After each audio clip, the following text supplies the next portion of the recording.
To और channel friends, मैं आपका अपने चैनल स्टॉक्स फॉर लाइफ पे बहुत स्वागत करता हूं। Welcome to STFL family day film. बस आज मैं एक ऐसे स्टॉक के बारे में डिस्कस करने वाला हूं जिसको मैं प्रॉपर्ली बहुत दिनों के बाद डिस्कस कर रहा हूं, क्योंकि मैंने इसको हमेशा से स्टॉक फटाफट में ही डिस्कस किया, लेकिन अपने आप में इनके जो नंबर्स हैं वो इतने काबिल तारीफ है गाइस कि हमें और आपको देख के सही में इधर बहुत कुछ सीखने की आवश्यकता है। बिकॉज मार्केट में ऐसे बहुत सारे स्टॉक्स हैं जिनकी अर्निंग लिमिट इतनी बढ़ती जा रही है कि आने वाले कल में गैस अगर वो देश की छोड़िए विदेश की टॉप 10 कंपनी में शामिल होते हैं तो हमें आश्चर्य की बात नहीं होगी। बिकॉज आने वाले कल में जो अपने रेवेन्यू में काम करे, अर्निंग पर शेयर पे काम करे और इनोवेशन पे काम करे तो गाइस वो हमारे और आपके पैसे ज़रूर बनाएगी। तो जी हाँ, सो आज मैं एक ऐसे स्टॉक के बारे में डिस्कस करने वाला हूँ जो कल के दिन बहुत ही लेट इवनिंग Q3 के नंबर्स पेश किए, और मैं चाहता भी था कि इसको प्रॉपर्ली आपके सामने पेश करूँ। बिकॉज बहुत लोग इसमें निवेशित भी है और बहुत लोग इसमें निवेश नहीं करते, लेकिन बहुत ही हाई टाइम है जहाँ पे इन सब स्टॉक्स का वैल्यू समझिए। बिकॉज ये सब स्टॉक अगर डूबते हैं तो इकोनॉमी ही डूब जाएगी। बिकॉज इतने बड़े रेवेन्यू कंट्रीब्यूटर हैं कि क्या बताऊं, और भारतीय गवर्नमेंट को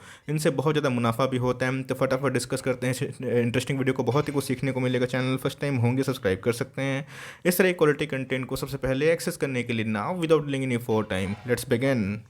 मैं बात कर रहा हूँ रिलायंस इंडस्ट्रीज़ के बारे में। जी हाँ दोस्तों, रिलायंस की बात की जाए तो अपने आप में बिजनेस का एक समूह हमें देखने को मिलता है। इसके पहले कैसे को पता है, रिलायंस में हमने बहुत बार आपको इनकरेज किया कि इनके जो नंबर्स हैं इनको प्रॉपर्ली समझने की कोशिश करिए। बिकॉज इनके जो इनकम है इतने हाई हमें देखने को मिलते हैं और ये इकनॉमी को सीधा कंट्रीब्यूट करती है, और इनके बिना गए शायद इकनॉमी ना चले। तो यहाँ पर कैसे छोटा सा प्रश्न है वीडियो स्टार्ट करने से पहले, रिलायंस का निफ्टी में कितना वेटेज है हम थोड़ा गूगल करिए और बताइए, तब जाकर थोड़ी सी आपको होमवर्क मिलने को भी मिलेगी। और उसके बाद दोस्तों आप थोड़ा सा स्टॉक मार्केट में जानकारी भी हासिल कर पाएंगे। ऑल्दो अगर आप देखें तो गाइस रिलायंस की बात की जाए तो इनके बिजनेस काफ़ी वर्सटाइल हमें देखने को मिलते हैं, डाइवर्सिफाई भी हमें देखने को मिलते हैं। क्यों? तो रिलायंस का दोस्तों जो डिपेंडेंसी था पहले पेट्रोकेमिकल ऑयल रिफाइनिंग, उससे छोड़कर रिलायंस ऑयल बिजनेस को छोड़ के गए रिटेल बिजनेस में और जियो बिजनेस में काफ़ी तेज़ी से बढ़ता हुआ देखने को मिल रहा है। जैसे बताया गया कि 1600 का लेवल पे, 1300 के लेवल पे हमने इसको बहुत बार कवर किया था। निफ्टी जब क्रैश हुआ था ये 800-900 के भाव पे चला गया था, और उसके बाद गैस इसने 2700 का लेवल क्लेम किया। तो क्यों दोस्तों, मैं आपको दिखाना चाहूँगा। ऑल्दो आप देखें तो ये इनके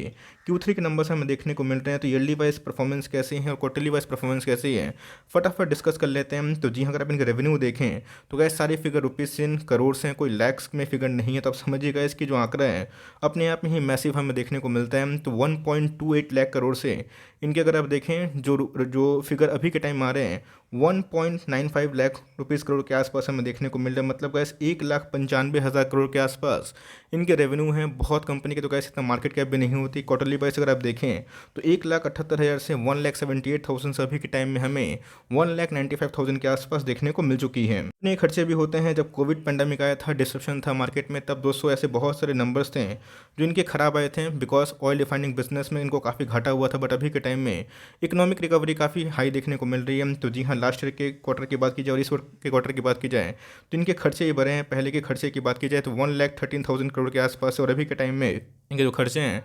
1,73,000 करोड़ के आसपास देखने को मिल चुके हैं। बात क्वार्टरली बेसिस की तो गैस ऑलमोस्ट 1,60,000 करोड़ से अभी के टाइम में 1,73,000 रुपीज़ करोड़ देखने को मिल रहे हैं। तो जी हाँ, अगर आप इनके प्रॉफिट देखें तो गैस सही में देख के चौंक जाएंगे। बिकॉज इनके जो प्रॉफिट हैं 14,894 से अभी के टाइम अगर आप देखें तो 20,539 रुपीज़ इन करोड़ देखने को मिल रही है, जो अपने आप में मैसिव है। क्वार्टरली बेसिस पे अगर आप देखें 15,479 करोड़ से इनके जो प्रॉफिट हैं वो मैसिव बढ़ते हुए देखने को मिल चुके हैं। तो जी हाँ, देश की नंबर 1 कंपनी है as per the market cap, और एज़ पर द अगर आप निफ्टी के लाइक वेटेज भी देखें तो यहाँ पे गैस जो कंपनी 20,000 करोड़ 18,000 करोड़ का प्रॉफिट कमाती है तो उनके बैलेंस शीट में गैस आपको कोई भी दोहराए नहीं होना चाहिए। और मैं दिखाऊंगा कि कितना एक्सपोनेंशियली ये अपने बिजनेस को बढ़ा रहे हैं।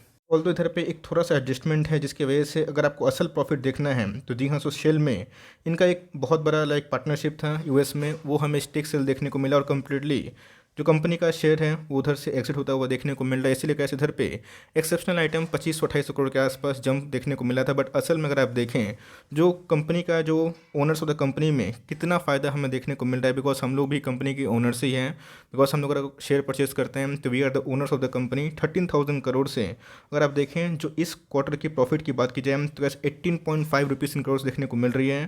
क्वार्टरली बेसिस की बात की जाए 13.6 से हमें 18.5 के आसपास देखने को मिल रहा है, जो अपने आप में गैस बहुत ही मैसिव है। इसकी वजह से अगर आप देखें जो इनके प्रॉफिट आफ्टर टैक्स का जो ईपीएस है आफ्टर एक्सेप्शनल आइटम हमें 20 से 28 के आसपास देखने को मिल रहे हैं, जो अपने आप में गाइस मैसिव हैं और सारे एस्टिमेट ध्वस्त होता हुआ देखने को मिल रहे हैं। क्वार्टरली बेसिस पे भी अगर आप जज करें 20.88 का ईपीएस अभी के टाइम में 28 के आसपास हमें देखने को मिल रहे हैं। तो जी हाँ दोस्तों, ये अपने आप में ही जो फिगर्स हैं अद्भुत हैं और अविश्वसनीय हैं, और इन सब कंपनी पे अगर आप निवेश नहीं करते हैं तो मेरे हिसाब से गाइस जो डिकेड हैं वो रिलायंस के लिए हो सकता है।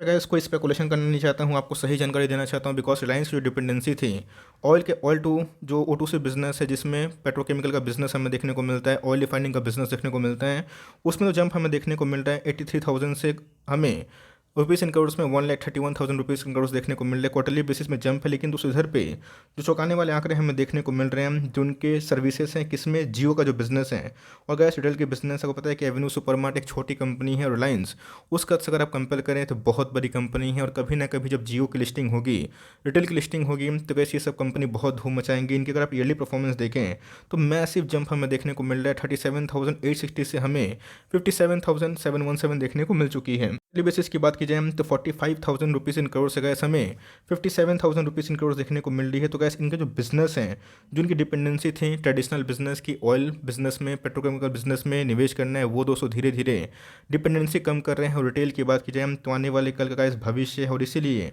बहुत ज़्यादा विदेशी कंपनी ने रिलायंस में बहुत ही फूंक के पैसा लगाया है। बात की जाए डिजिटल सर्विसेज की तो गैस इनके जो रेवेन्यू हैं 23,000 रुपीज़ इन करोड़ से अभी के टाइम में 25,000 करोड़ के आसपास देखने को मिल रहे हैं, और 24,000 क्वार्टरली बेसिस से इसमें भी हमें डिसेंट सा जंप देखने को मिला है। क्यों? तो अभी के टाइम में जो जियो का चार्ज है उसमें भी बढ़ोतरी देखने को मिल रही है। तो जी हाँ, रिलायंस की बात की जाए जिस गति से ये बढ़ रहा है और जो डिपेंडेंसी है इनके जियो बिजनेस पे ये पुट कर रही है, तो आने वाले कल में गैस अगर 5G बिजनेस आता है जो कि आना तय है, तो इसमें रिलायंस को बहुत बड़ा बेनिफिट मिलेगा, और टेलीकॉम बिजनेस में भी ये अपना झंडा गाड़ सकते हैं। बात की जाए रिटेल बिजनेस की तो ये भी गैस बहुत ही तेज़ी से बढ़ने वाली कंपनी है, और इस पूरे वैल्यूशन को अगर आप मिलाएं तो रिलायंस गैस अभी बहुत ही प्राइस टू अर्निंग के रेशियो से बहुत ही अंडर वैल्यूड स्टॉक देखने को मिल जाता है। तो गाइस थोड़ा सा लंबा वीडियो बन गया, लेकिन ये बताना बहुत ज़रूरी था। अगर आप रिलायंस में निवेश नहीं किए हैं और निवेश किए भी हुए हैं तो देखना बनता है कि देश की नंबर 1 कंपनी कैसा परफॉर्मेंस कर रही है, बिकॉज इनका जो इम्पैक्ट होता है पूरा शेयर बाजार में काफ़ी इंटेंस हमें देखने को मिलता है, और ये निफ्टी को बढ़ा भी सकते हैं, गिरा भी सकते हैं। बट दोस्तों अपने आप में जो नंबर्स उन्होंने पोस्ट किए हैं, मैं एक ही बात बोलूँगा, वाओ। और जिस हिसाब से रिलायंस का जो कद है वो आने वाले कल में और बड़ा हो सकता है। ऑल्दो आप देखें तो ऑल टाइम हाई से 200 के पॉइंट के आसपास एक करेक्शन देखने को मिल चुका है। बट दोस्तों ये पुरानी लाइन समझने की कोशिश नहीं करिएगा, और जो मुकेश अंबानी सबका मैनेजमेंट है ये बहुत ही धांसू हमें देखने को मिलता है, और 2500 के आसपास हमें क्लोजिंग देखने को मिल रही है। एक महीना की बात की जाए तो गैस एक महीना में 4% का अपसाइड देखने को मिल चुकी है। बात एक साल की तो निफ्टी में गैस एक साल में अच्छी खासी उतार चढ़ाव देखने को मिली। तो इन सब बिजनेस पर अगर आप निवेश करते हैं तो ये मत सोचिएगा कि ये सब स्टॉक आपको ट्राइडेंट की तरह पैसा 10 गुना 20 गुना 3-6 महीने में कर देगा, साल भर 5 साल में कर देगा, लेकिन ये सब गैस एक कॉन्स्टेंट कंपाउंडर है, और मेरे हिसाब से इसके बिना अभी के टाइम पोर्टफोलियो काफ़ी अधूरा हो सकता है। रिलायंस की बात की जाए तो लास्ट 5 ईयर्स में मैसिव पैसे बना के दिए हैं, और ये भी कोई छोटी मोटी कंपनी नहीं है, और ब्लू चिप कंपनी का ऐसा अगर 5 साल में आपके पैसे 4 गुना 5 गुना करती है तो बहुत बड़ी अचीवमेंट वाली बात है। इसके पहले गैस रिलायंस में एक हमें मेगा फॉल देखने को मिला था, और उसके बाद हमें ट्रेमेंडस रिकवरी देखने को मिल चुकी है। तो ये इनका बहुत ही लंबे से कॉन्सोलेशन फेज था, और इधर पर रिलायंस ने उतना पैसा नहीं बनाया। क्यों? तो रिलायंस की जो डिपेंडेंसी थी वो सिर्फ और सिर्फ ऑयल टू केमिकल बिजनेस की बात की जाए, पेटकेम बिजनेस की बात की जाए उसमें थी। बट अभी के टाइम दोस्तों जो रिलायंस है एक नया रिलायंस हमें देखने को मिलता है, और ये सब कंपनी ये हो गए, HDFC बैंक हो गए। बिकॉज देखिए सिंपल सी बात है गाइस, मेरी रणनीति एकदम साफ है आप लोगों को बताना कि अगर TCS, HDFC बैंक और रिलायंस का कंपाउंड पोर्टफोलियो अगर आप देखें प्रॉफिट का, तो आपको समझ में आ जाएगा कि इकोनॉमी को ये सब कितना बूस्ट करते हैं। बिकॉज गवर्नमेंट के पास जो टैक्स आता है तो गैस ये मेगा थ्रेट के पास ही हमें देखने को मिलता है। तो ये सब ट्रायो है, और इन सब के बिना गैस मेरे हिसाब से पोर्टफोलियो अधूरा है। तो मेरे हिसाब से अगर आपके पास कोई भी इन तीनों में से स्टॉक नहीं है जहाँ पे हाई टाइम है, इन सब स्टॉक्स में आप निवेश करें और लॉन्ग टर्म वेल्थ क्रिएट करें। बिकॉज जो कंपनी एक क्वार्टर में 18,000 करोड़ का सिर्फ प्रॉफिट कमाती है तो उसके बारे में मैं क्या बताऊँ। और लेकिन इनके जो जियो बिजनेस हैं और रिटेल बिजनेस है, आने वाले कल में गैस अगर IPO के माध्यम से इनकी वैल्यू अनलॉकिंग होती है तो आप समझिए गैस कि कितनी बड़ी अचीवमेंट होगी, रिलायंस के शेयर होल्डर्स को कितना बेनिफिट मिल सकता है।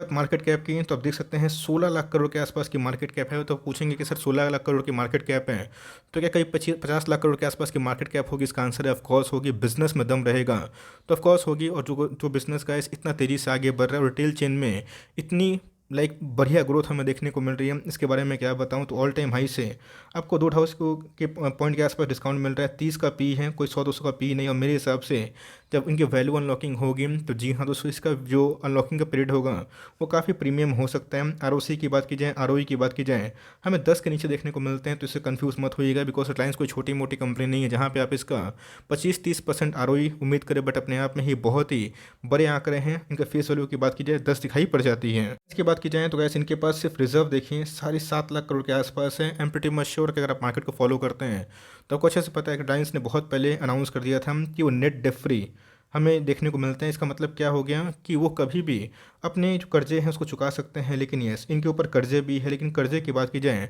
तो मुकेश अंबानी साहब के देख रेख में गैस कर्जे काफ़ी कम होते हुए देखने को मिल रहा है। और एक बार ये कर्जा कंप्लीटली अगर आउट होता है तो ऑफकोर्स गैस इसमें और भी तेजी आएगी। बिकॉज पैंडेमिक नहीं आया होता और इकोनॉमी में डिस्ट्रप्शन नहीं आया होता, तो जी हाँ इसमें अभी के टाइम में अच्छी खासी फॉल देखने को मिल जाती। तो जी हाँ, ये देश की शान कंपनी है और लॉन्ग टर्म में इनके जो रिटेल बिजनेस हैं और जो जियो बिजनेस है काफ़ी धूम मचा सकते हैं। अब देखें सितंबर क्वार्टर का जो आंकड़ा है उसमें 50.61% के आसपास जो स्टेक है प्रोमोटर ने थोड़ा सा बढ़ाया है। एफ की होल्डिंग की बात की जाए स्लाइड बढ़ता हुआ देखने को मिल रहा है। डी की होल्डिंग की बात की जाए स्लाइड बढ़ता हुआ देखने को मिल रहा है। पब्लिक की होल्डिंग की बात की जाए तो 0.5% के आसपास कट होता हुआ देखने को मिल रहा है। तो प्रोमोटर से लेकर कैसे एफ और डी ने सब अपने स्टेक को बढ़ाया है। तो आप गलती से मत बेचे, वरना लॉन्ग टर्म में ऐसे कंपाउंडर आपको नहीं मिलने वाले हैं। तो दोस्तों रिलायंस को लेके तो इसके पहले भी इधर पे जब पैनिक सेलिंग आया था, मैंने उधर पे वीडियो बनाया था, बताया था कि पैनिक में आपको पैनिक नहीं हो जाना है। 1600 का स्टॉक था गाइस, निफ्टी के फॉल में ये 800-900 के आसपास भी आया था। तो क्या कंपनी खत्म हो गई? वहाँ से गाइस 3 गुना भी हुआ। टाइम दीजिएगा, पेशेंस दीजिएगा। आज स्टॉक गिर रहे हैं, फंडामेंटल सही है तो रिकवरी ज़रूर होगी। तो रिलायंस में मुझे लगता है कि 10 साल का बेट आराम से बन सकता है। और CMP में आप चाहें तो धीरे धीरे उठा सकते हैं। अभी के टाइम अगर आप देखें तो मनी फ्लो इंडेक्स की बात की जाए, RSI इंडेक्स की बात की जाए, वो कमज़ोर होता हुआ देखने को मिल रहा है। 52 के आसपास इनके अभी के टाइम में RSI इंडेक्स हमें देखने को मिल रहा है। बट मेरे हिसाब से इस कंपनी ने एक्सेप्शनल नंबर पोस्ट किए हैं। तो आपको नंबर्स कैसे लगे कमेंट बॉक्स में ज़रूर ड्रॉप करिएगा। आपके पास हो ना हो कोई दिक्कत वाली बात नहीं है, ओवर डाइवर्सिफाई मत करिएगा। बट ये अगर आपका फोकस पोर्टफोलियो है तो उसमें गैस रिलायंस का ऑफकोर्स जगह बन जाता है। ये बात आपके पास होगा तो ऑफकोर्स कंटिन्यू करिए। मार्केट में मंडे के दिन थोड़ा फॉल हो सकता है क्योंकि SGS निफ्टी की बात की जाए तो काफ़ी नेगेटिव में हमें देखने को मिल रहा है। बट मैं जल्दी ही इसके ऊपर कमेंट्री दूंगा। और रिलायंस का शेयर प्राइस अगर इसमें 50-100 पॉइंट के आसपास फॉल होता है और गलती से भी इस लेवल पे आता है या फिर इससे नीचे गिरता है तो ऑफकोर्स गाइस ये वर्थ इन्वेस्टमेंट वाली कंपनी है। बिकॉज एक डिकेड में रिलायंस के रिटेल बिजनेस और जियो बिजनेस काफ़ी धूम मचा सकते हैं। तो आपका क्या ओपिनियन है कमेंट बॉक्स में चाहे तो ड्रॉप कर सकते हैं। आई होप मेरा वीडियो आपके लिए हेल्पफुल था।